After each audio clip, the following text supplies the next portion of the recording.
Hello friends, आपका स्वागत है हमारे चैनल पर। मेरा नाम है ध्रुव और आप देख रहे हैं द लर्नर्स कम्युनिटी। आज की वीडियो में हम बात करेंगे second semester BA honours political science subject के बारे में। ठीक है, BA honours political science subject का नाम है पर्सपेक्टिव्स ऑन पब्लिक एडमिनिस्ट्रेशन। ठीक है, पर्सपेक्टिव ऑफ पब्लिक एडमिनिस्ट्रेशन ये आपके सब्जेक्ट का नाम है, ये आपका यूनिक पेपर कोड है। आज की वीडियो में हम इस सब्जेक्ट के प्रीवियस ईयर के क्वेश्चन पेपर को देखेंगे। ये क्वेश्चन पेपर जो है वो प्रीवियस ईयर मतलब 2024 में हुए एग्जाम का है।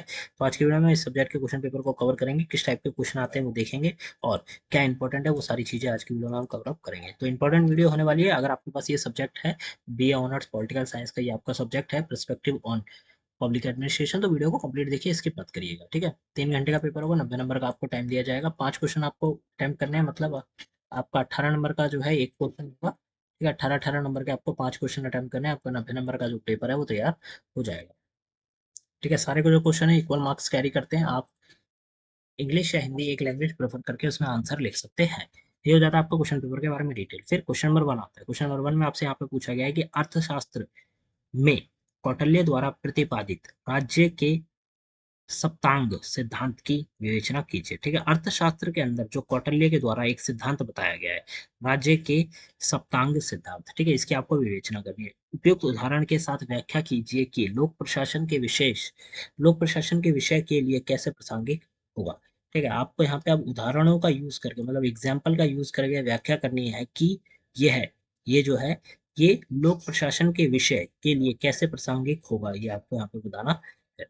ठीक है, ये हो जाता है आपका क्वेश्चन नंबर 1। क्वेश्चन नंबर 2 आता है जिसमें आपसे पूछा गया लोक प्रशासन के विकास के विभिन्न चरणों का सापेक्ष में व्याख्या कीजिए। एक इंपॉर्टेंट क्वेश्चन है।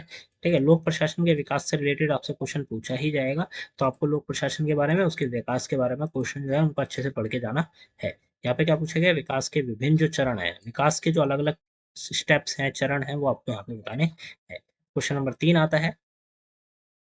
3 में पूछा गया W.F. टेलर द्वारा प्रतिपादित वैज्ञानिक प्रबंधन सिद्धांत का समालोचनात्मक परीक्षण कीजिए। ठीक है, W.F. टेलर के द्वारा एक सिद्धांत जो वैज्ञानिक प्रबंधन का सिद्धांत दिया गया था, उसका आपको समालोचनात्मक परीक्षण करना, मतलब आपको आलोचनात्मक रूप से उसको क्रिटिकली एग्जामाइन करके फिर बताना है।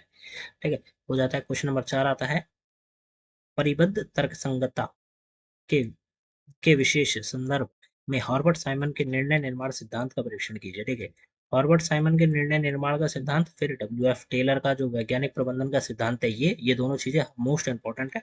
ठीक है, हॉर्बर्ट साइमन के जो निर्णय निर्माण का सिद्धांत है, इससे रिलेटेड क्वेश्चन 100% है। एक क्वेश्चन आपसे पूछा ही जाएगा, तो इस क्वेश्चन को प्रिपेयर करके जाइए, इस टॉपिक को प्रिपेयर करके जाइए। क्वेश्चन नंबर 5 आता है। फिर फ्रीडरिंग्स के पारिस्थितिक मॉडल की विवेचना कीजिए। ठीक है, फ्रीडरिंग्स का जो पारिस्थितिक मॉडल था उसकी आपको विवेचना करनी है। यह विकासशील समाजों में लोक प्रशासन के अध्ययन में किस प्रकार सहायक होता है, सहायक हो सकता है, आपको ये भी बताना है। ठीक है, ये जो सिद्धांत है या ये हम कहें मॉडल है, वो विकासशील समाज में लोक प्रशासन के अध्ययन के लिए किस प्रकार हेल्पफुल हो सकता है, आपको ये भी बताना है।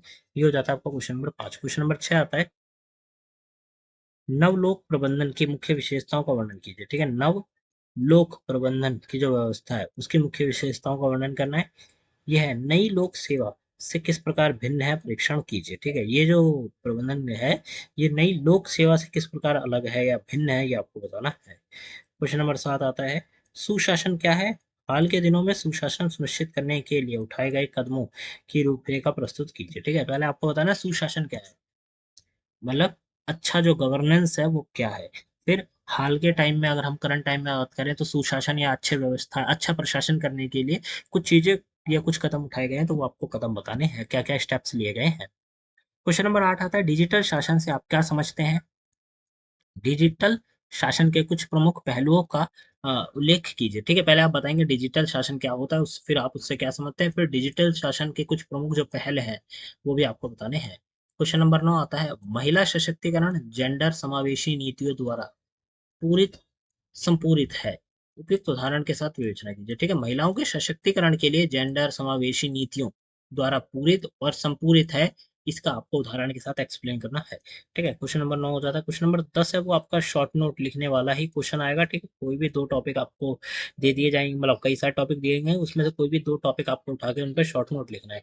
ए में आपसे पूछा गया है राजनीतिक प्रशासन द्विभाजन, बी में पूछा गया लोक प्रशासन के सिद्धांत, तीसरे में पूछा गया अर्थन प्रयोग और चौथे में पूछा गया जेंडर एवं शासन। ये 4 टॉपिक देंगे, कोई भी 2 टॉपिक जो आपको ठीक लगते हैं वो टॉपिक आप यहाँ पे एक्सप्लेन कर सकते हैं, ठीक है। और इनके बारे में जो शॉर्ट नोट है वो आप बता सकते हैं। तो यहाँ पे आपका जो क्वेश्चन पेपर है perspectives on public administration subject के खत्म हो जाते हैं। सारे इंपॉर्टेंट क्वेश्चन है, अच्छे से कवर करके जाइए एग्जाम से पहले। इन क्वेश्चन को एक बार पढ़ के जाइए और आप लोग एक अच्छा आंसर बना के लिख कर आएंगे। मिलते हैं अगली वीडियो में। Thanks for